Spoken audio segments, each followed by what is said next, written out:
Hello, Raja. How are you?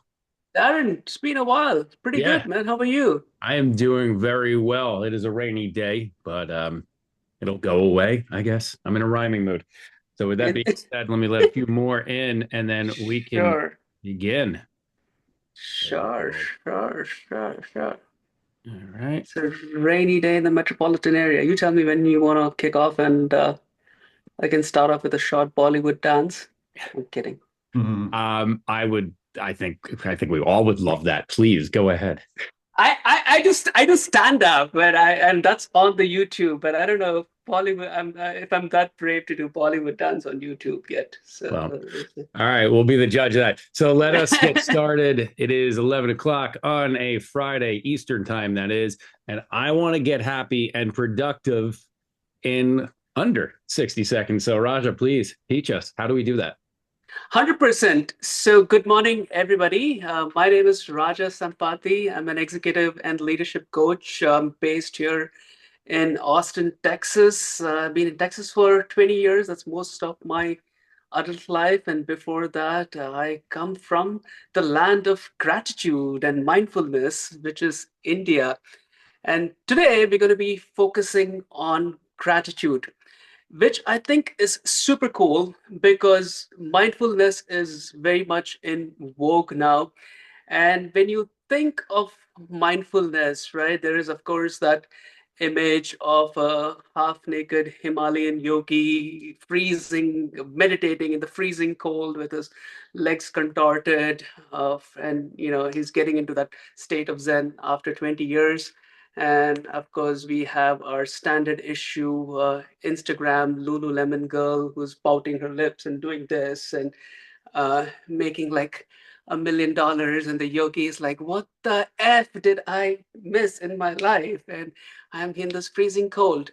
Uh, but definitely one of them is getting to the Zen state. It's not our Instagram girl. And what this person has done is what we will try to distill it under 60 seconds. And there are multiple mindfulness practices. Meditation is, of course, something that we all are familiar with. Meditation, rightfully so, takes effort, takes practice, drops you into that, beta state. But something that shortcuts this whole process is the practice of gratitude. And that's what we're going to be working on today.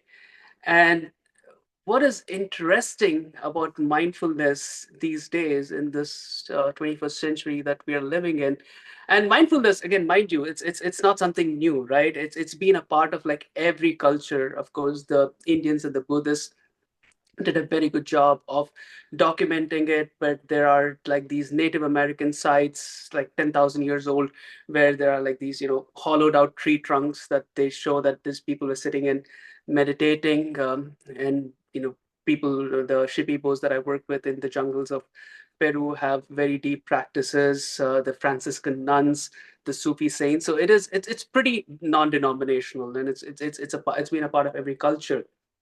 And the strand of mindfulness that we're going to pick up today is gratitude. And what I was saying is, even though these practices are so old, the research these days is just compelling. It is ridiculous. And like there are people who are doing PhDs just on gratitude alone. And they're studying blood works of people, they're taking qualitative surveys, and they figured out that when you're doing mindfulness, such as a practice of gratitude, you have an instant uptake in serotonin and dopamine in 60 seconds. And we are actually going to practice that today, right? We are going to be able to experience that for ourselves. And there's this other research which is super cool. It's a guy called Marty Seligman, I forget his last name. He was with the University of Pennsylvania Wharton Business School, and he was also the chair of the American Psychological Association in the 90s.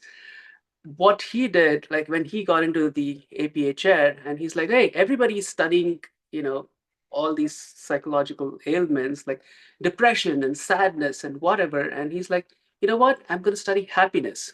Freaking revolutionary stuff. And he did this whole research around gratitude where he took these people who were, depressed for like 15 years, had their pills and what have you, and then had them in a study where he had them practice gratitude for like 21 days, right? And then again, kind of taper off the pills or whatever, different conditions of research, proper research, A/B testing. And these guys who were practicing gratitude for this period of time, their depression actually came down, right? So you have scientific studies, you have blood-related studies, you have fMRI studies. All these work. These studies are amazing, but like I like to say, everything becomes amazing when you bring this to this experience. And what happens in mindfulness is it's always a practice of presence. And then gratitude is that practice that starts bringing us to the present, right? It's almost, for me personally, it's almost a practice which is like, it can be grateful for the things that I'm going to happen, grateful for the things that happen, I'm grateful to be here. So it's almost like a process that compresses time for me and brings it down here. So we are going to be doing a workshop format. I have a bit of slides that I will try to refer to simultaneously, maybe share it back and forth. I have not done this on Zoom, so be excuse me while I try to do this.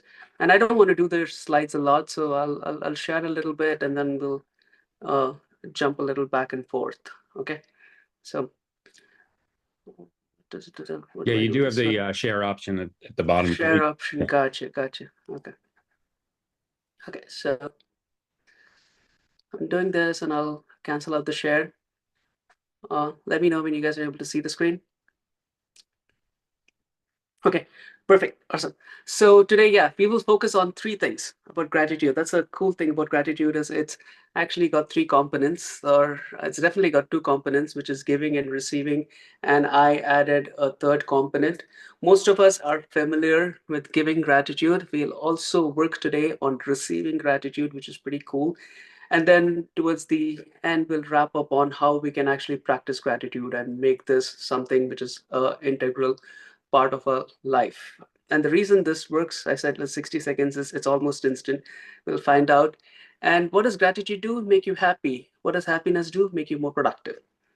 Straightforward and simple. So anytime that you think that you are not where you want to be, practice gratitude. It is hard to just get into that state naturally, but with practice, like anything, it's possible, right? It's a muscle wheel exercise.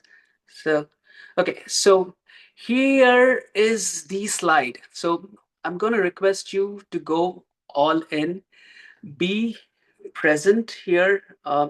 If you have your cell phones nearby, put it on silent, do not disturb, or whatever. This is an interactive workspace, and I would want you to come, smile, be on camera, switch on your video if that's accessible to you, and please keep yourself unmuted. You can ask me questions anytime.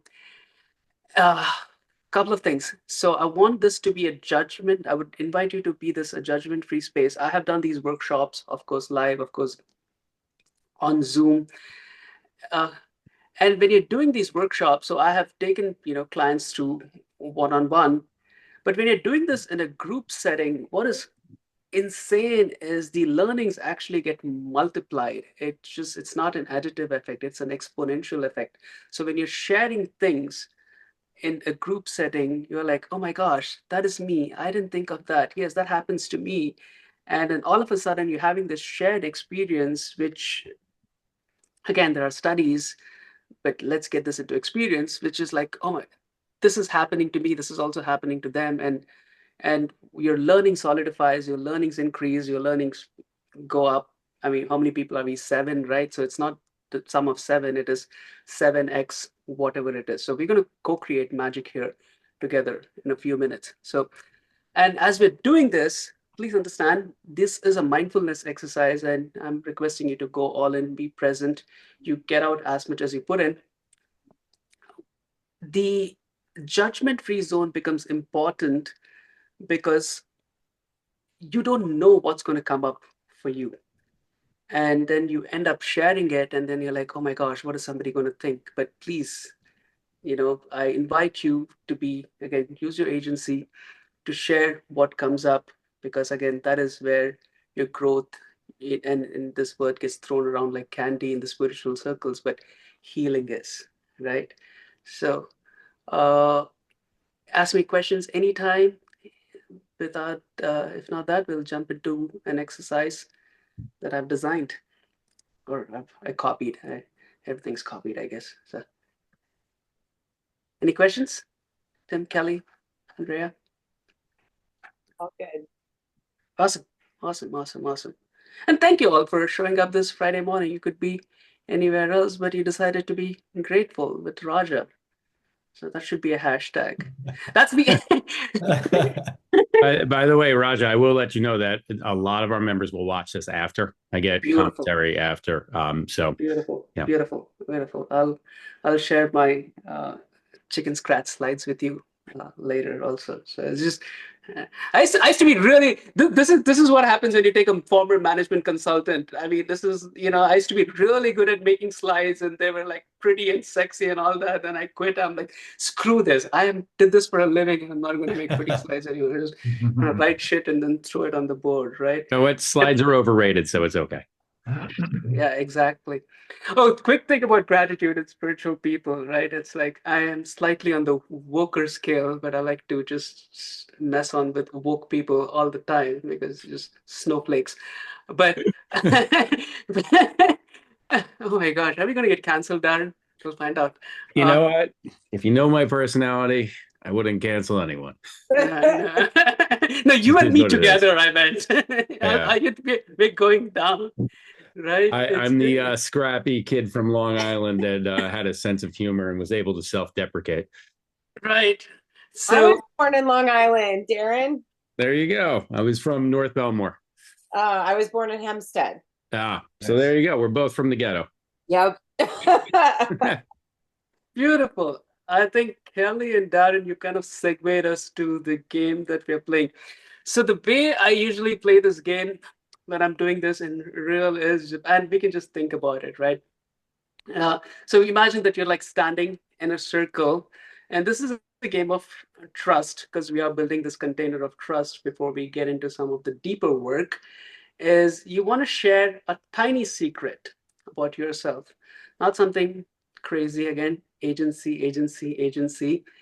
And you share that. And if you're in the circle, if somebody else resonates and that secret applies to you, or you have done that, you have experienced that, you usually step forward and say, yes, me too, or so I have, or what else. So you say the secret and say, who else? And somebody can step in. So we are in the Zoom room. So I will say my secret, I'll say who else, and you can, of course, don't have to step forward, but you can like raise your hand or whatever you and say, yeah, me too, or you know, things like that. It's pretty simple. You'll figure it out. It's fun, and we'll do a few rounds before we jump into our uh, our exercise. Okay, so I might even stop sharing so that I can see all of you together Hey, here. Share. good. Yeah, I was gonna Yeah, ask. yeah. Exactly. I'll stop the share. So perfect. I'll do a gallery view. View. Come on, come on, come on, technology. All right. But I'll figure it out. The gallery view is not working for now. Okay, so my tiny secret is we've all been on Zoom calls, and I have definitely used the restroom while being on Zoom calls. Who Oh, else? For sure. Okay, all right. Okay, now I'm going to add to this. Of course, I've used the restroom on Zoom calls. And while in the restroom, I have been morbidly afraid that if I have pressed the mute button or not. Who else? Okay. All right. Who wants to go next? Can I add to that? Yes, of course. I Just, have just, gone just to the make. bathroom with it unmuted on the old conference call days. Who else? Who else? Yeah. Made for a really fun conversation. Luckily, it was number one. And yeah. And I was oh, talking to myself too until and my boss, he's just like, hey, Darren, you're in the bathroom, aren't you? Whoops. Wasn't So that Darren, embarrassing? so Darren, you got to say who else so that we can Oh, who resonate. else? There you go.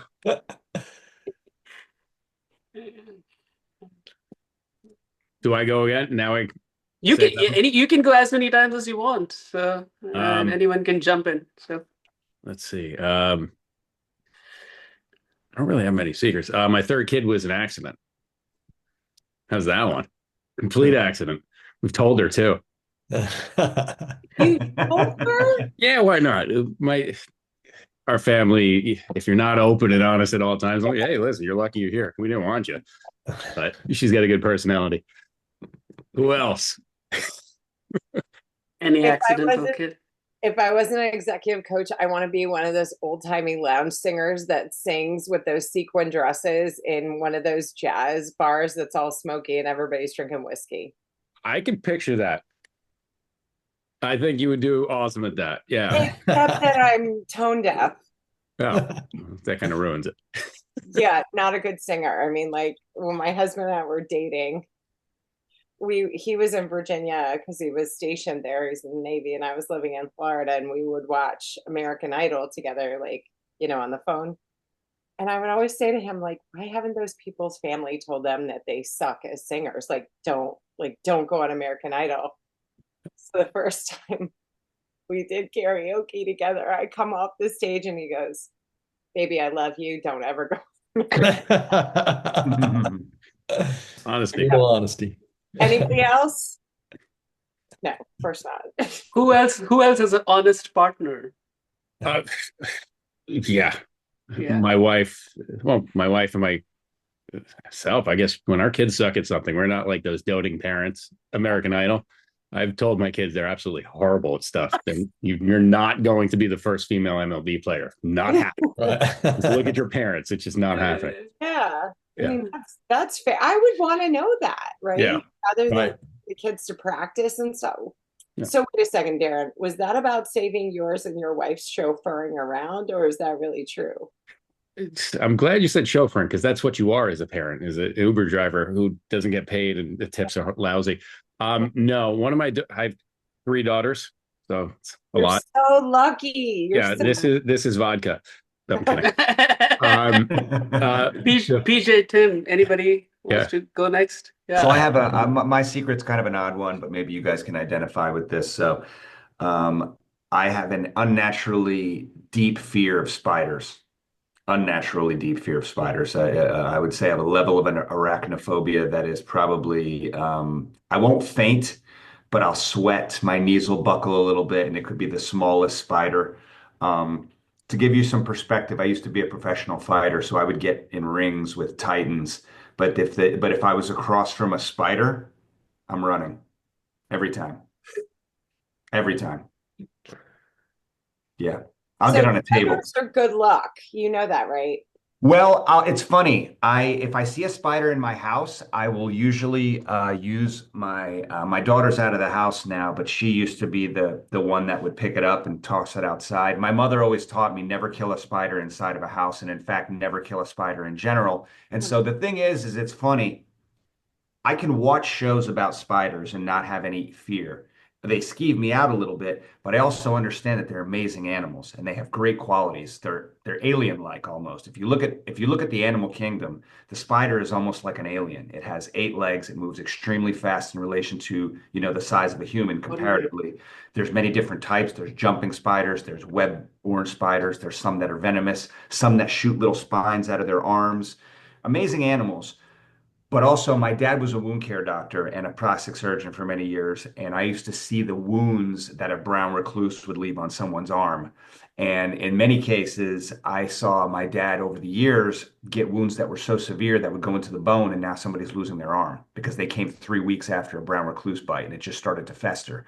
Oh. So when I used to see that and shadow my dad as a kid, I started to develop this extreme developed fear of spiders. And living in Kentucky and going to high school in Kentucky, which is basically brown recluse capital of the world, I basically would go down in the basement, which I call the death chamber, my dad's basement, because it's large, it's got many rooms, it's freakishly dark, and there's like the bulbs hanging from the ceiling. And then you look at the bug traps, the little sticky traps at the bottom of each doorway, and they are covered in brown recluses. Nope. So yeah, so that's my big secret here. But yes, to your point, Kelly, I would never kill a spider in my house. I Yeah. get my wife to take them outside. So she gets them in a cup, she traps them. Of course, if it's a brown recluse, No. I'm Yeah. having a soul search there. I'm having a soul search there, right? I Yeah. never want That's to the kill only one anyone. I never want to kill I'm sure anyone. Never want to kill anyone.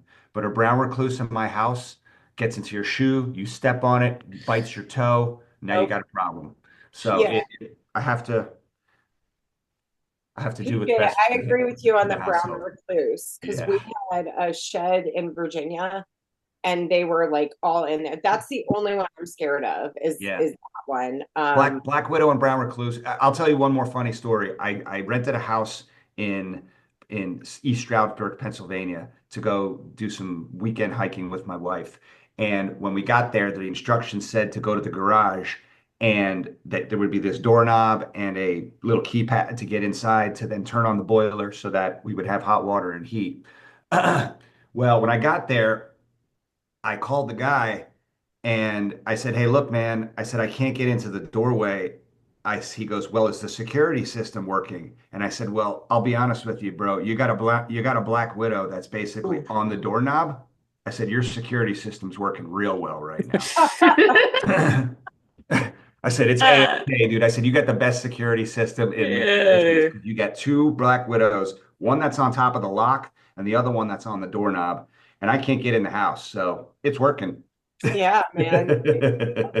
Anyway, that's my spider story. Yeah, I love that. Oh my God. Yeah, that's crazy. Don't live in a house. Don't live in Yeah, the no, house. on my dad's house. I mean, all the time. It's yeah, spiders everywhere. Are all the brand built buddies this fun? Like Yeah, you're all Well, hilarious. I mean, I mean, this is how we are. It's an open, honest yeah. community. Helps each Guys are- other out. I mean, one day I'm gonna get a random text message from PJ saying there's a spider in my house. I can't move. So that's Sorry, my man, I kid. can't make the meeting. I gotta get what to. what are you Kid isn't grateful? here. What are Some you grateful problem. for? It's a spider in the house. It's secure. Yes, indeed. Yeah. Tim, Yeah. Tim. So spiders don't do it for me. Snakes, on the other hand, not a fan and totally irrational, but at least once a year, I hear a story and it's always out of Australia that a snake is in the toilet and Mm. someone got up in the middle of the night to go to the bathroom and a snake did what they do. And I've just got this irrational fear. It doesn't matter if I'm in Vegas on the 32nd floor. I walk into that bathroom like maybe there's a snake in there. I don't know. I've got to turn on the light and look because you just never know. And my Yeah. family thinks I'm absolutely crazy, but I know it's irrational, but it's just one of those things. So So there you Tim, have you it. know it's the year of the snake in Chinese astrology, right? Oh, is okay. Yeah. This is. So not my year, I guess. So Yeah. Yeah. It's yeah, me too, me too. And even with like in the yoga, there is this whole concept of Kundalini, and it's like the snake at the bottom of your spine. It goes all the way to, the top of your head, and it's like the knowledge going up. And like, ooh, I know. Yeah, cool. Anybody who, yeah, who else? Yes, me. Anyone else wants to share? Snakes, So spiders. I'm gonna throw Well, my husband under the bus a little bit. So he is terrified of spiders. But the man also trained at Blackwater, like was in the military, all this. So we're walking out of our house outside of Philly, and there's a spider, and I'm behind him. There's a spider that runs across his path, and somehow he grabbed me and threw me in front of him. And I was, what the hell, man? And he goes, there is a spider. I don't like critters, Kelly. I go, you were in the military for 20 years. Are you kidding me right now? But it was just spiders don't bother me. Only the brown recluse. But I just always thought you're this big tough macho man and this little teeny spider. Like it was like a not a black widow, but a daddy long legs that ran Not across. even a spider. No, it's not a spider, Darren. I mean, come on. And by the way, you used your wife as armor. Are you kidding me? So, I mean, I mean, women are we're definitely stronger at a lot of things. So we're we're that. definitely going to find some gratitude for our partners. And Yeah, this is the exercise that's coming up. All right, so we can yeah. always throw them under the bus and still celebrate them. So that's what we're going to do here. Okay, so now the exercise I want you to do, I'm going to put 60 seconds on the clock, and I want you to write down three things that you are grateful for and why. I want to give you a quick tip. Usually, when I work with my clients, and these guys are like super successful and what have you, like, definitely house, car, kids, whatever, and, grounded people, like, what do I freaking feel grateful for? And I think some things that we forget about gratitude is, like I said, it's all so much about the present and what you have versus what you don't have and what you think you need. So, simple advice, keep it simple, right? Just turn around, look around, house, roof, and sometimes the why reinforces it. You are welcome to these exercise, and I mean, you can sit down and do this exercise over 10 minutes, 5 minutes, but we're going to do a 1 minute exercise. The tip for you is to keep it simple. What are you grateful for and why? Take 1 minute. The buzzer will ring here, and then we'll come back and we'll do some sharing. Sounds good? Any questions before we jump in? Pen, paper, notepads, whatever's, or phones. Time starts now.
The minute's up, so give you another 15 seconds or so to wrap it up. Don't think too hard, it'll just come to you. And I can always share, but this workshop is about you guys, so I'll let one of you go first. Sure. So I'm grateful for three things. The first, obviously, is my family because they make me who I am and they're everything to me, and I'm pretty much nothing without them. The second would be my mission. I'm very focused on my work, and this year I found new purpose in my mission. So that's something that I'm very grateful for because figuring out where you fit in the world is something that I've sought after for 47 years. And at the beginning of this year and in the last few months, I believe I found where I fit in. I finally figured out how I keep time, if you will. Um, but last but not least, and this is actually so relevant to today. And it's actually, man, it's like everything happens for a reason in life. And I was supposed to be here today, Raja. I was supposed to be here today, and I'll tell you why. So the third thing that I put down here is my ability to remain grateful. And the reason I put that in there is that because this year I made a big shift in my life. And now I do two things only. I'm grateful for everything, and I'm focused on serving others. That's it. That's how simple I've made my life. Now, by serving others, I remain grateful. And it's almost like I feel it viscerally in my body. When my daughter needs something and I'm there to support her, I'm grateful for it. When I don't get a deal that goes through, I'm grateful for it because now I can learn ways to garner that trust, to figure out a way around it. So, like recently I had a bad bike wreck and I've torn a groin muscle and I can't ride my bike. And I'm very disappointed about it because riding my bike is something that really gives me great sustenance. But at the same time, I'm grateful for it because it's given me opportunities to read more. It's given me opportunities to educate myself more. So the time that I'm spending where I would normally be working out and riding my bike miles and miles, I'm now putting that energy into more learning, into more brand built, into more opportunities to grow my LinkedIn network by spreading the mission that I'm out for. So for me, I found that life was so complicated for so many years for me, but now I've drilled it down into two real elements: gratitude and servitude. And that's it. If I can do those things well, that's all I need to focus my life on. And my mission and my legacy, that's all immaterial. It's just be grateful for everything, good or bad, serve others as the best as you can. That's it. Beautiful. Thank you so much. I personally, I think from an energy standpoint, I just felt so much presence, PJ, Thank in you. your message. It was just like I said, there's one thing talking about presence and, you know, thinking about it, and there's another experiencing it and then experiencing it through sharing it. So appreciate that. It was just like sent. I don't know. Sometimes I don't get words for some of these things I talk about, but I felt it. Thank you. Thank you. Yeah. That was pretty deep. I Thank know. you. I was like, I'm not following that one, man. Absolutely not. But I did feel the energy. Took me 47 years to get here, folks. 47 years. I've spent my whole life trying to get to a place where I felt, I'll just say this in finishing. I was at a conference this week and somebody asked me if I was happy. And I said, that's a difficult question to answer. And they said, well, what do you mean by that? And I said, well, and I got this really from Buddhist teachings, but with happiness, it's an extreme side of the spectrum. Sadness, also a very extreme side of the spectrum. And so what goes up also must come down, right? So what I told them is I don't seek happiness. I seek peace, because peace is the balance between good and bad, and it's everything in between. So I temper my emotions on the negative, and I try to also temper my emotions on the positive so that I can find this level of balance in between. It will be a work in progress that I will take to the grave with me. I'll never find that path. You know, finding peace is like martial arts. It's like writing books. You never stop learning. You never stop growing. Even in death, you're still growing until the day you die in some way. So for me, it's about peace, not necessarily finding happiness. It's just about finding balance. You hit me right in the heart chakra there, PJ. I love that. Thank you. I believe we say you hit me in the feels. Well, I want everybody to feel the way I feel. Here, right? Beautiful. I'm so excited for. Yeah, it's a heart Yeah. feel. Like it's amazing. Thank you. Yeah. Again, guys, your volition. If anyone wants to share next, I'd love to. You can see the power of this share. It resonates, right? It's like vibration. It's like one drum, boom, boom, boom, but it's like two drums, three drums, and it's just not three drums. It feels like freaking 1,000 people playing. So Yeah. So I went a different angle. I didn't go with the family and life and all that. I went with the fact that I'm grateful for science and human rationale. I had to go swing for the fences. Science meaning everything that I stand for is health, happiness, and then family, wealth, and all that. Right. So that's my order of importance to be a good human. Science has given all of us the ability to know what to do and what not to do for our health. Mhm. Right. Same thing when it comes to happiness. Science can teach us a lot about happiness. Right. And science and spirituality, I know sometimes they don't mix, but in my world, they kind of do. There's an intersection between fact and mystery and things that you can explain and can't explain. And I tend to be in the middle of both. Right. Human rationale for me is the fact that we could rationalize anything for our own dopamine rush. Mhm. Right. So I'll give you an instance. We lost a member a few weeks ago, and Nat and I were talking, and he wasn't super happy about it, and it felt bad. It was one of those bad, like, that's really sad. We thought we were doing a great job. It doesn't feel very purposeful. And then my human rationale came in and said, well, not everybody is going to be successful, and there are many that are, right? So we can rationalize our own feelings. So I'm very happy that we animals are the only animal that we know, science has proven that we know, can make rationale a thing. And that's what separates us from the animal kingdom. Lovely, lovely.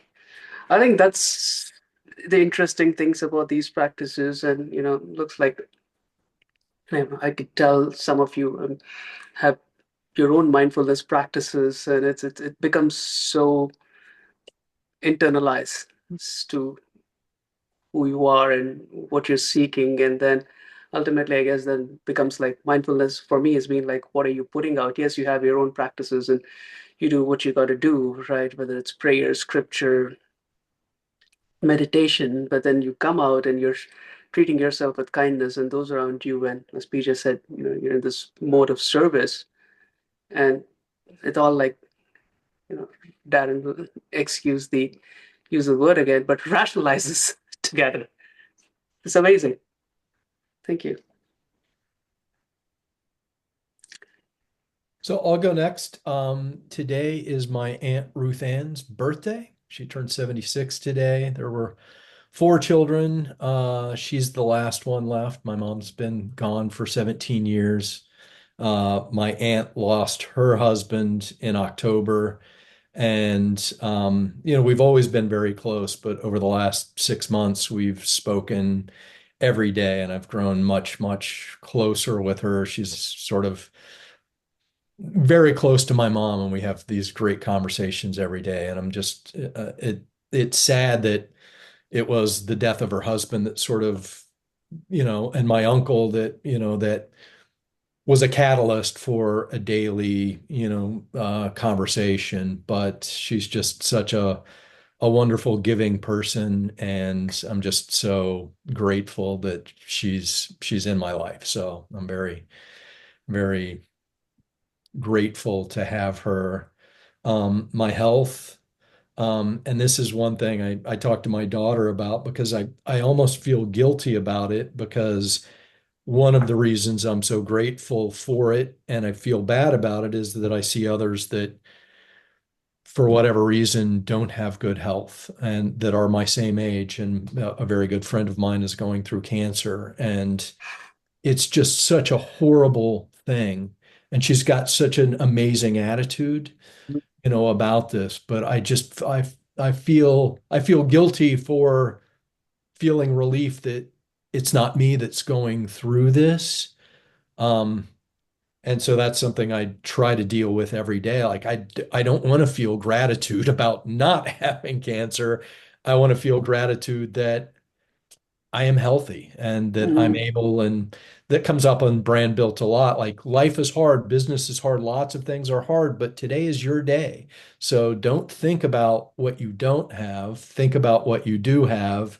And this idea that, the healthy man wants many things and the sick man wants one. And so I try to remember that every day, and I'm grateful that I have my health.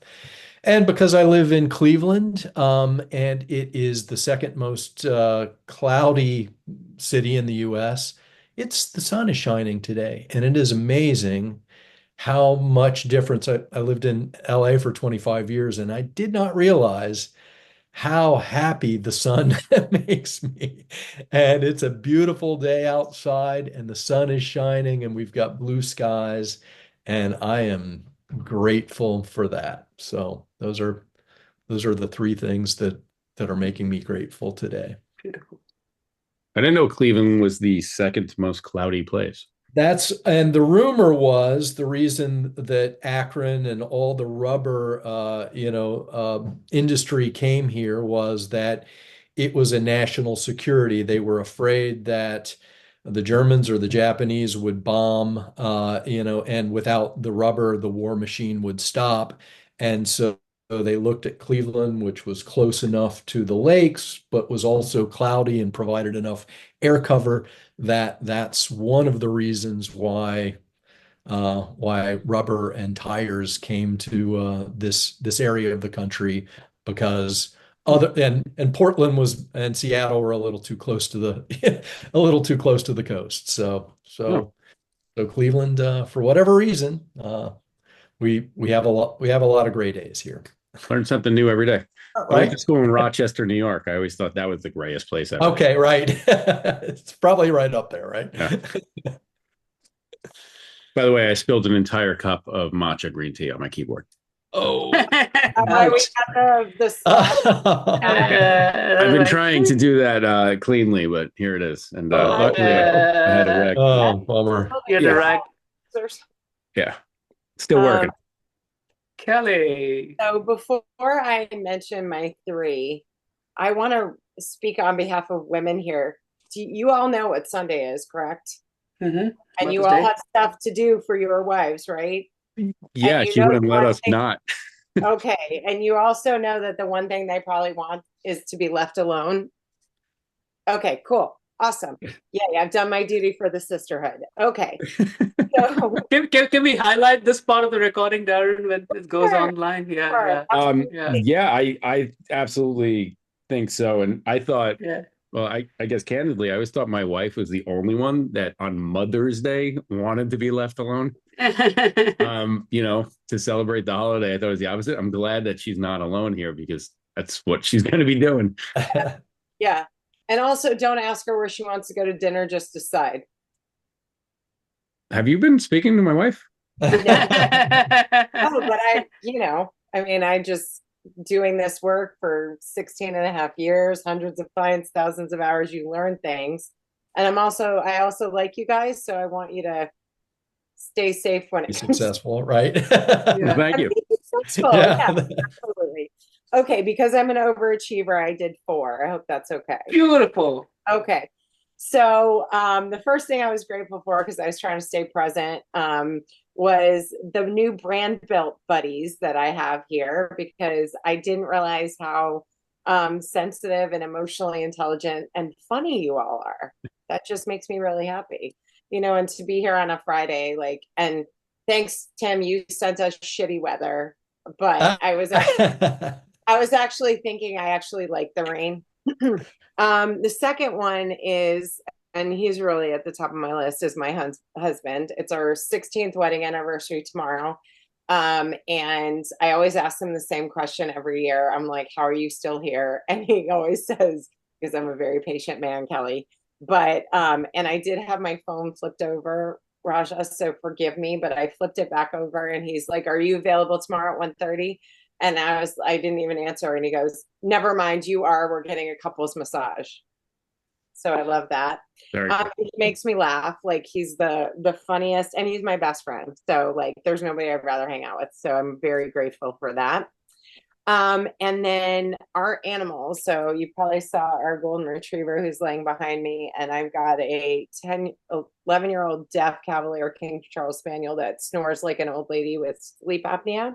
And then which cracks me up. But also the last one is working from home, because I can have them around me, and my commute is 2 flights of stairs. So I'm grateful for that.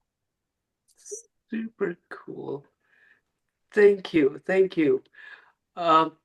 This is amazing, guys. I mean, I'm standing. I almost feel like I'm levitating a little bit, and I guess this is the question for all of you, right? This took, I don't know how many ever seconds or minutes, but a show of hands. I mean, did you feel good instantly? Yes or no?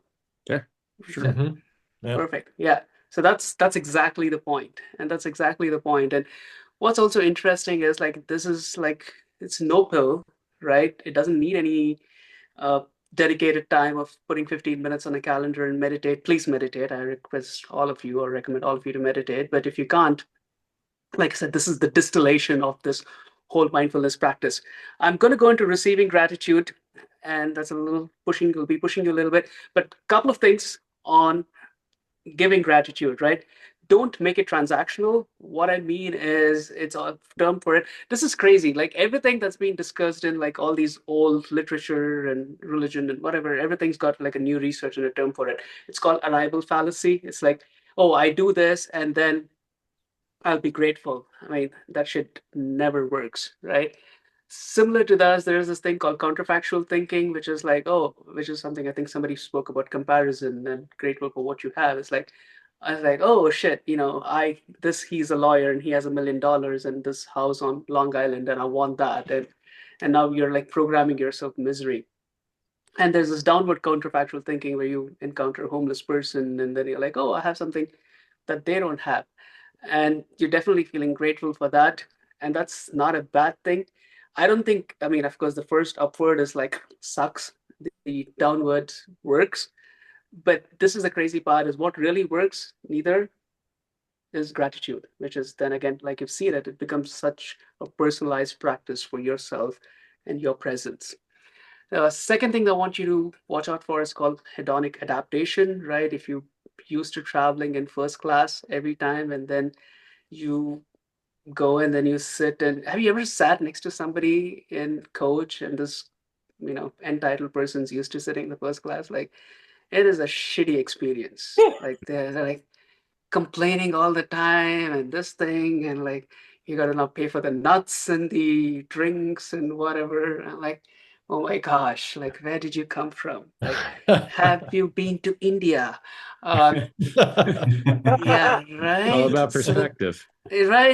right. And now, but the thing about the hedonic adaptation is like there are certain things that we are, very used to, and we take it for granted. It might not be traveling in first class, but having the the conformity of having that roof, or having the conformity of not worrying for food, and maybe that is a part of your hedonic adaptation. But you can take that and start expressing gratitude for that, and that is again what you have and what is current. So it's not necessarily a bad thing. Again, like Darren, you said, it's always a negative and a positive charge to everything, or PJ, like you said. So now we're going to move on to receiving gratitude, which it's not an alien concept, right? Uh, so receiving gratitude is like you have created all these gratitude things, and a lot of you have expressed gratitude again for what you have, but also to this person or this thing. Um, Especially to partners or kids or what have you. So, and this is saying, there's a teacher I follow, his name is Joe Dispenza. He says, Oh, I love like, him. yeah, right. Yeah.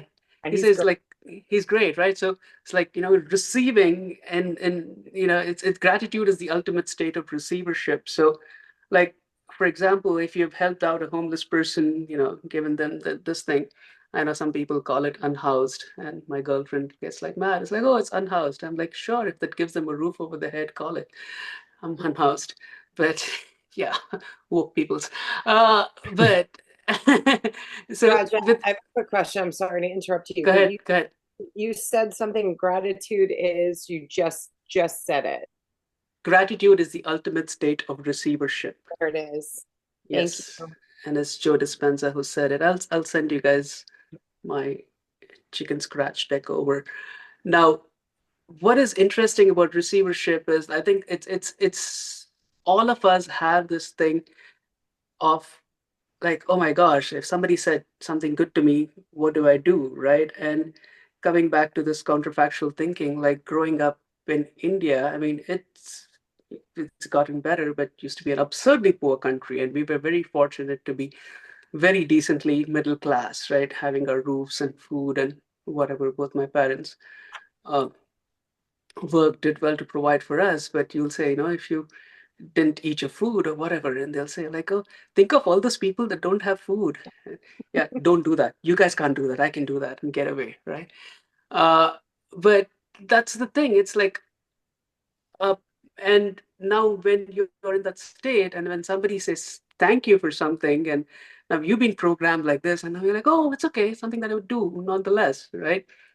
And then your receivership gets messed up in that process. And for me it was that, for you it could be something else. But I have seen like even people at the very highest level having troubles of receivership, Mhm. of like being able to receive that gratitude. But it's like, some of those, like this Chinese Zen parables, it's like it's only when your cup is full that you can give. So when you're like being able to receive at that high level, you're also able to give at this high level. And I'll give you an example of my friend before we move into the exercise. is my friend Catherine Sikora. I call her the Scotch lady here in Austin, and she runs a single malt club. And she has like, I don't know, she has lots of connections, and you go to her, she runs a club, and she'll open these insanely expensive bottles of scotches, like, 200, 300 bottles of scotches, and they're very rare. And she's like, it's not going to drink by themselves. So please have what you want and as much as you want. And she's in that state. And then this is, she's amazing, but she's also does this. And we're like, when you, when you want to appreciate her, she will literally stop everything. She'll just pause and she'll like lean into you. And yes, I want all the praise you can give me, give it to me. I'm ready to receive it. And she'll be like, and then you can see, she's already this beaming lady, but it's like this halo comes on her. Like, yes, please tell me what I'm doing well. And the and but she's not giving that scotch because she wants that, right? But eh, she'll be very, very appreciative of receiving that appreciation. So my tip for you to give gratitude is, how good do you feel when you give something to someone, right? Whether it's to your spouse, the words of appreciation, the uh, helping someone. So, and have that reception towards yourself. So, my exercise invitation to you right now is, we'll put 1 minute on the clock, and you can receive gratitude for yourself. It's not that hard, it's not very complicated. What is it that you are receiving?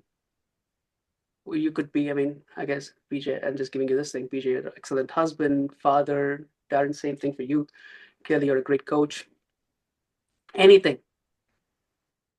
So, again, these are invitations for you to go deeper after this workshop, but for the sake of what we have now, we'll put 1 minute on the clock. Little challenging, little cross brain, which is amazing. I like it. But we're going to go there, and we're going to receive gratitude. And 1 minute starts now.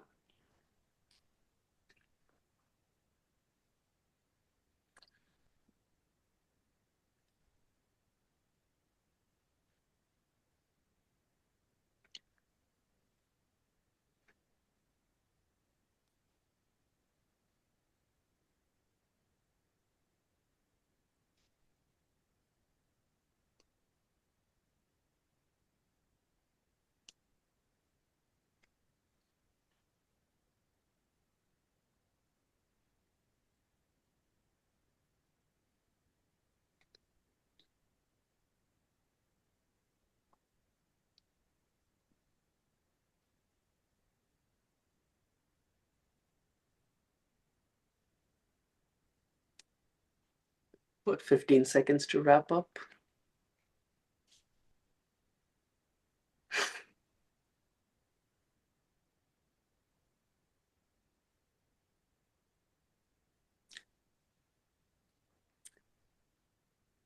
Darren, we'll give others a couple of minutes. How are we doing on time? We've got to end it on the top of Yeah, the we hour. do have to end at 12, simply because Okay. I have a 12 o'clock and Yeah, you're yeah, on my me Zoom. too.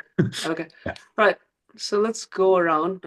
We'll wrap this quick. So just one thing, and then, like I said, I'll have this deck where you guys can go deeper. I know this was a little more challenging intentionally. I guess I'll go. Sure. So for me, all I said was to myself while I was receiving gratitude is that I'm worthy. And the reason I put that in there is that because for many years I never felt that. I felt like my life was an expectation of others. And I felt like I was expected to do the things that everybody wanted of me. And so you lose a piece of your identity when you get to that place, and it's difficult. As I get older now, I realize I have to remind myself that I have a place in this world and that I have worth and that I am uh, as much able to receive gratitude as I'm able to give it. And so that's kind of where I'm at. It's going to be a work in progress because that part is harder for me. I can give gratitude far better than I can receive it. Yep. So I think that's the next stage for me is to be able to learn how to receive gratitude better and to be able to put it into myself in a more functional kind of way. rather than see it as an expectation all the time, to see it also as something that it's fair to receive as well. Lovely. Two sides of the same coin. Yeah. Raja, am I allowed to add to what PJ just said? Please go ahead. Yeah. So one of the spiritual teachers that I work with said to me, when you can't receive, you're blocking the flow of abundance because it's give and receive. And that really, for me, I was like, oh, so I'm screwing myself by not saying like literally thank you for that, or just standing in the discomfort, because I was brought up like, be humble, like no. And it shows up for me where somebody offers to buy a meal. I'll be like, no, are you sure? I mean, I can split it. And it's like they're trying to give you a gift and you're basically giving them the favor of doing that. So I tried to practice not. But what I'm receiving is gratitude around the contrast. Right. So like yesterday, and I went in brand belt about 4 times, like, does anybody else have an asshole passive aggressive client? Like, fuck this guy, blah, blah, blah, blah, blah. And then I was like, no, I don't want to spread that energy. But this morning I realized that this guy, and it's a moment like Darren, you and Nat had, right? Where literally for 2.5 years I put my heart and soul into this, and this guy is just basically like fuck off, right? And then I realized this morning that was too expensive of a choice, because he can't ruin my vibe. And I was choosing to be angry and choosing to be like that way. And he's not worth it. So that's what I was receiving. Beautiful. I so appreciate this. I do this workshop, I do this thing, but it's almost seems like I'm teaching you something, but no, actually I'm learning like 10x here. So thank you guys. So Darren, Tim, a minute each, and then we'll wrap up. Mine was along the lines of PJ's imposter syndrome for me. I don't allow myself to receive gratitude very often. So, when someone does compliment something that I'm doing or I'm part of, I usually it's a dismissive, oh, thanks. Okay. And then I move on. But I am a huge gratitude giver, because I was raised on the principles of acknowledge, align, assure, customer is always right, customer service, give the customer what they want. So my entire career has been over delivering to clients, to customers, right? Yep. And when they thank me for it, I'm like, okay, thanks, cool. And I don't allow myself to actually take a moment back, celebrate that those efforts, don't feel embarrassed or even imposter syndrome on the fact that someone actually appreciated what you've done for them. So it's just been my whole life. So based on this conversation, I'm actually going to start giving myself a little bit more of that acceptance. Because you're awesome, dude. Thanks. Yeah. Next. That's exactly what it is. Okay. Nice. Go. Yeah, I don't know if it's embarrassment. Well, I don't really get embarrassed. I've worked embarrassment out of my life, because I just own shit. Just like I spilled green tea matcha. Well, okay, whatever. Shit happens, right? But I just, for some reason, I don't like the topic being reflected back at me. Is it discomfort? Yeah. Maybe didn't get a lot of compliments growing up, so it doesn't feel natural. Yeah. Or just, again, the fact that I've trained myself so deeply into giving and giving and giving, because it's worked. You'll hear me say often in this community, everywhere else, give more than you get, because it will pay off. It's the karma bank. I teach my kids the karma bank all the time. Just give and give and give, give and give and give. Yeah, the more you do, the more positive you are, the better you can help someone else make a connection that leads to them having success. The more likely that karma will pay you back. Either they will remember you years later or whatnot. And it's always worked. Yep. I love the karma bank. A lot of negative, shitty people in this world, but every once in a while, the karma bank pays dividends. Tim, closes out. So I very similar. My